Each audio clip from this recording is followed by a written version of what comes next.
Hello then, folks. It's Champions League semi-finals day, and we are going to get tactical because they've just beat me 7-0 in the league. Welcome back.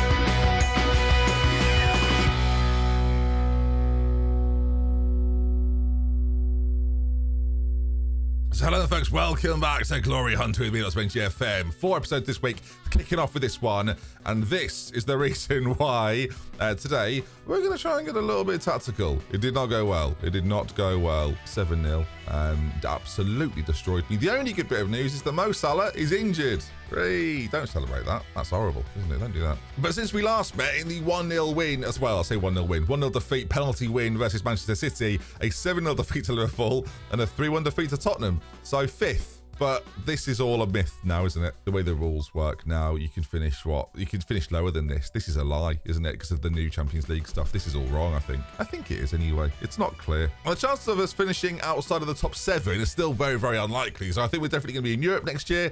But today's focus is very much these 2 games then we've got in the Champions League versus a very, very good Liverpool side. And I mentioned a moment ago, we're going to try and get tactical. Now, a lot of this is going to depend on what they do. And we play them today. Fitness-wise, we're pretty good. Everyone is there or thereabouts. Declan Rice might be a late risk for us, if you can call it that. But basically what I'm going to try and do is nullify the threats that I think Liverpool pose, and then as a result, try and give us opportunities to actually score and have an impact. That's the aim of the game. Because if you lose 7-0, you've sort of got nothing to lose, viewers. So why not? Now, we already play a pretty direct style, right? So we don't have to change that too much. But passing the ball into space, especially in the focusing of the wide areas in this game, is where I think we're going to get the most joy. Of course, we all know Liverpool. They like to get their fullbacks forward. And those are the spaces that we have to try and interact with and cause problems with. And having a midfielder runner like Bellingham, obviously going to be important to that as well. And it's why we're going to start with Mitrovic over anybody else, because I want, again, the wing play to be the focus, and someone like Mitrovic to me is a slightly better hold-up man than Isaac. That's the theory, at least. But it's defence where things get a little bit more interesting. Now, as far as my fullbacks are concerned, because of the type of wingers Liverpool play, I won't know this until we go into the game, but we're either going to make them stay out wide and try and cover that area off, or sit slightly narrower and try and compact it into the centre, and then try and force the opposition into those central areas, right? So we'll trap inside or trap outside, depending on what Liverpool do. But we're going to have to see all of this,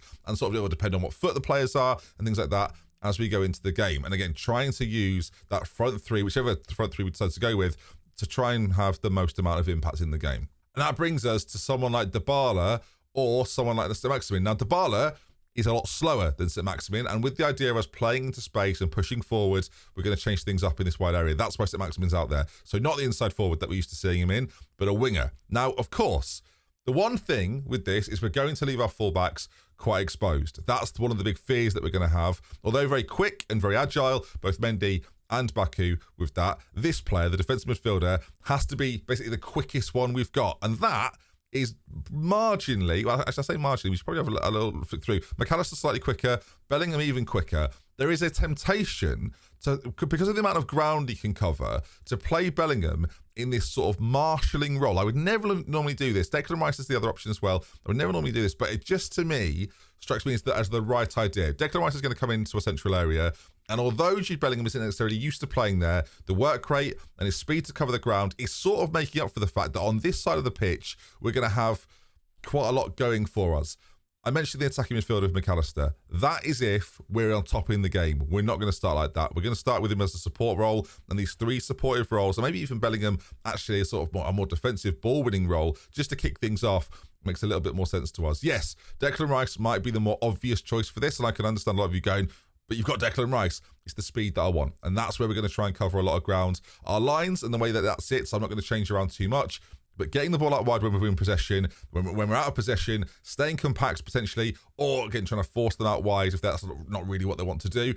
Of course, with Liverpool, it's difficult because if you have, say Mo Salah was fit and he's driving on that left-hand side, on that left foot, or sorry, on the right-hand side with the left foot, you've still got Trent on the right-hand side whipping balls in. That makes it, yeah, quite problematic. And that, of course, is partially why Mudryk is on a support duty today rather than starting an attack. Whereas on the other side, we're going to kind of go for it because I see the delivery of Trent to be slightly more dangerous. But let's see then. This is the Champions League. We're only going to play the first leg today. Two very, very different games. And even as the home side, we're gonna play quite restrictively in ourselves and give us at least a chance going to the second leg. I don't want to be blown away in the same way that I was at Anfield a few weeks ago, or even a week ago when they beat me 7-0. So there is some logic to this. Yes, there are some fitness concerns in the team, but this is our best 11. So this is what we're going with. All right, into the game we go then. And keep a close eye on this then. Harvey Elliott, it looks like, is going to play on that side, and they are playing Robertson on the left, Trent on the right. Tammy Abraham is the man they play through the middle now. My wonder was, are they going to play Danny Olmo? But by the looks of things, if Harvey Elliott is playing on that wide right position... Oh, I forgot about that. How good... Every time it catches me out, viewers. The champions! Well, for today, this is a serious day. Now, of course, if I lose today, viewers, it won't be a lack of trying, okay? So that's quite clear. So with Diaz on the left-hand side being right-footed, we can kind of do this now comfortably on both sides. One of the frustrations I have with Football Manager is that I can trap inside or trap outside, but depending on who's playing on either side, I kind of don't get to pick. But then we are going to go for the trap inside to begin with because of where we think their major threat's going to come, and those changes at fullback as the game sort of ticks away a little bit, we're going to do the same thing. I am going to sit slightly narrower on both sides and try and keep that nice and compact, and hopefully we'll see some positive things. They're both on support duties as well. Not put them on defensive duties for now. And again, maybe even attack duties later in the game. We're trying to frustrate, though, a little bit of what Trent and Robertson do by staying central. And of course, the big battle in the middle is Tammy Abraham versus Torres and LaCroix. And I'm basically backing us as well in that situation as well. The aerial deliveries that Trent or Robertson might put in, I'm backing Tammy Abraham. Of course, if he drills them across the penalty area, that could be terrifying. But of course, we're going to see how that plays out then. And we're hoping to see Mudryk in lots of different spaces, and hopefully the support of McAllister as well driving forward can be handy too. Of course, Liverpool are such a good side that this could be problematic regardless, as, I mean, he scored. And I know with all the changes that's kind of comical, but this to me is one of the problems I have with Football Manager generally, and why I get quite cross with it, viewers. You're going to see this with me here. It's the issue of Luis Diaz, and I believe he floats through my defender to get to the ball. So Baku's there. So as you see the ball come over, let's slow it down and see if he decides to drift. I can't slow it down. But you can sort of see there's no way he's getting to that ball. And then he sort of, his arm drags through the chest of my... Anyway, regardless, it's a good goal. Yeah, I don't know how I could have stopped that. Should I have stopped that? The finish is really good. Could Ramsdale do a bit more? Maybe. I'm just curious, again, because we're sort of tactically looking at this a little bit. It does cut inside. Bellingham sort of nowhere to be seen in terms of covering this off a little bit. And even with all the things we try to do, it hasn't... that just looks annoying. It just hasn't happened. Luis Diaz has got the best of Baku, and that's that. Sounds like it's been to Azerbaijan there. Just looks a bit unrealistic. Just feels a bit unrealistic to me. Corner, though. The McAllister, Pau Torres dream team. There's something that I've got it in slow motion as well. It's like da-da-da-da-da-da. LaCroix at the front post. Da-da-da-da-da. We'll get it back to regular speeds. Diaz and Elliott are having fantastic games because they've combined for a goal, which is always terrifying, as Alisson comes in claims pretty comfortably, and now we have to set up. And of course, Isaac on in the second half to try and stretch them a little bit. It's not obviously a bad idea for us, but yeah, trying to keep Mitrovic in tandem with everybody else, again, I don't think is the worst idea, as there's Harvey Elliott and Declan Rice comes across together. Trent heads down though. Is Trent captain today, am I seeing? I think he might be, you know. Fabinho out to Luis Diaz. Now, of course, we're trying to force these players inside a little bit. There is an argument to say that Declan Rice could play alongside Jude Bellingham in a deeper role, but we're not going to do that for now, as that clearance is pathetic. You see Harvey Elliott's taking so many central zones, and we've got lots of players in and around him to try and hoover that up a little bit. But I am wondering if we should do like that. People have had the box tactic before, I imagine. And now the spaces, by the way, in behind Trent. There's Mitrovic. He's battling away. Mitrovic, he scored. He's in there. And somehow his 20th goal of the season comes now. It's 1-1. Well, it was the endeavour by Mudryk to get to that position and then to flick it across, as he sort of does. Mendy plays it into Mudryk. No, not actually into space, actually, more so to his feet. But you can see the spaces in behind Trent. That's what we're looking to occupy. It's poor from Trent. I think Trent crosses it in. It's not a good day. Well, it's a good day for people that don't like Trent Alexander-Arnold as a fullback. But it's an even better day for Alexander Mitrovic. It's 1-1. Well, that was fascinating. I was not expecting to see a goal quite like that. But yeah, great to get Mitrovic in the goals now. Baku on a booking is obviously not good news. Mitrovic does really well, rises high, even gets there ahead of Van Dijk in that moment. And you can now see again, this is why we were attempting to block off what's happening.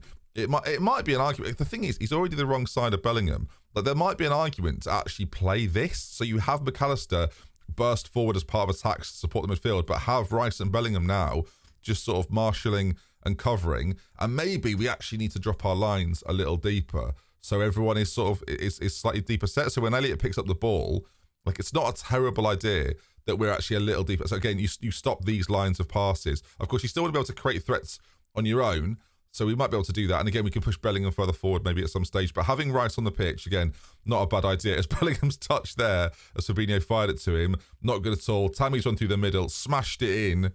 So we're talking about these tactical elements. That was just very simple.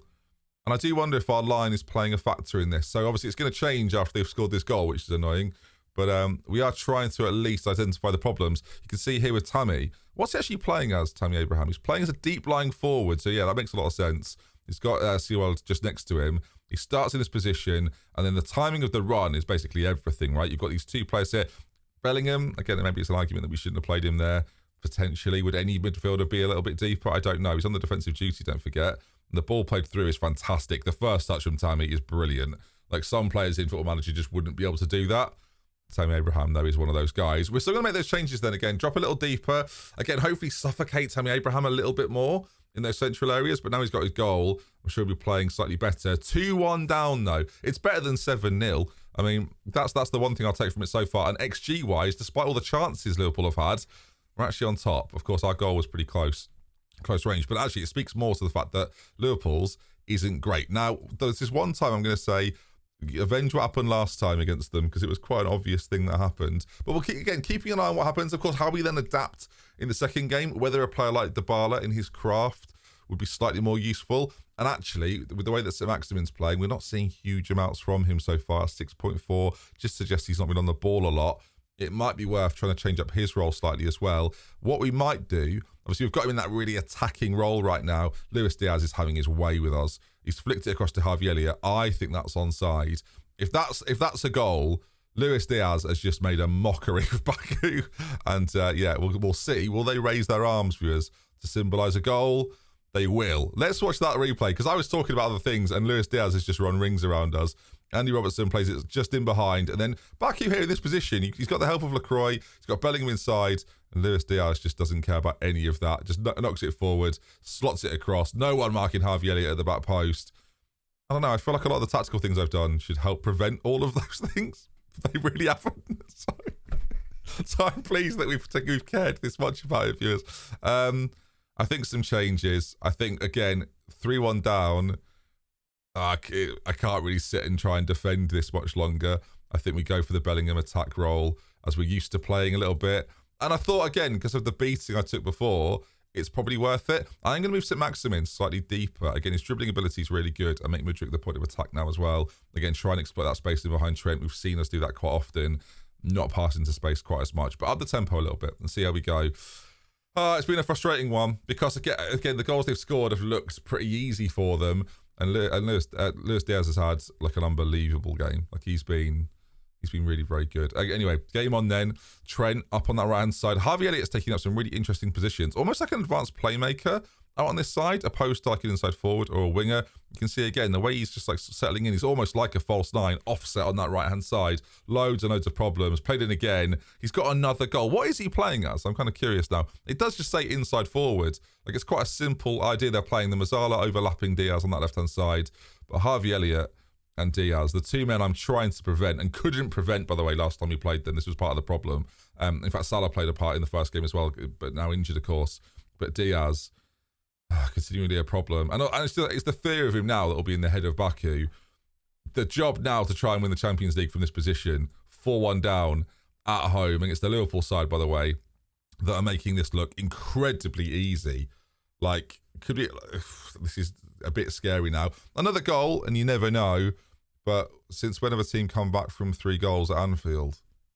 Oh, not Newcastle. the changes, the performances have not been good. I think it's just time to radically change this and hope that something different happens. That's the philosophy, viewers. I don't really have a huge amount of choice at this point. I think Gamara's on, maybe even deep line playmaking. I'm going to kind of go for it. I'm going to fight fire with fire a little bit. I feel like getting a second goal is just now far more valuable to us than like conceding another one is sort of, it doesn't matter. But getting ourselves to 2 would be much better for us, of course. So McAllister playing it into Gamara's. It's launched forwards as Jordan Henderson's come on at centre back. Are they mocking us now? Danny Olmo's come on as well. Richarlison into Isaac. It's him versus. That's not Virgil van Dijk either. They've made 2 changes at the back. Alisson with a good save. They've rested everybody. Comesio's come on at centre back with Henderson. They've changed all things around. Olmo and Keita have come on as well, and they've taken off Konate. They've taken off Van Dijk. They just don't care. Tammy into Jota. Jota now's come on as well. And I am terrified. Back out to Andy Robertson. Another Liverpool goal. And the second game, Javier's put it in. Again, that might actually be onside. It's being given. So it's 5-1. Well, I'm glad we tried to get tactical with it, viewers. I really am. I'm so through. Oh, good. Jude Bellingham's now out for the season, I'm going to assume. Wonderful. That is wonderful news. Okay. Well, McAllister to whip a ball in. There's pretty good. Well, we got our second goal. Every cloud view. Oh God, I feel I sound and feel defeated, viewers. Honestly, I think we saw a few flashes of like what we were talking about, but when like Liverpool scoring so early as well, just kind of ruins it. Especially when the 2 wingers combine, obviously improves their morale. It's a 3-goal deficit. Never say never, but definitely say unlikely. I'm far from pleased, but again, Liverpool are just that good. They're running away with the league title this year as well. I'll show you that in just a minute, but. Bellingham's out for 6 weeks then, or 3 to 6 weeks, 3 to 4 weeks. He won't be available, and you can see in the league table, they're 10 points clear with 5 to go, or 4 to go. They've pretty much wrapped up the league. Them and City are different animals, and actually what it's telling me is that if I'm going to win the Premier League, it's not going to be now. It's not going to be with Newcastle. So, with that in mind, we're obviously debating what happens at the end of the season. Job security becomes the conversation. Whose jobs are on the line right now? There's nothing major. So we're looking for a merry-go-round. Well, we might just jump on. Take care, everybody. Until next time, tomorrow, the second leg. Oh.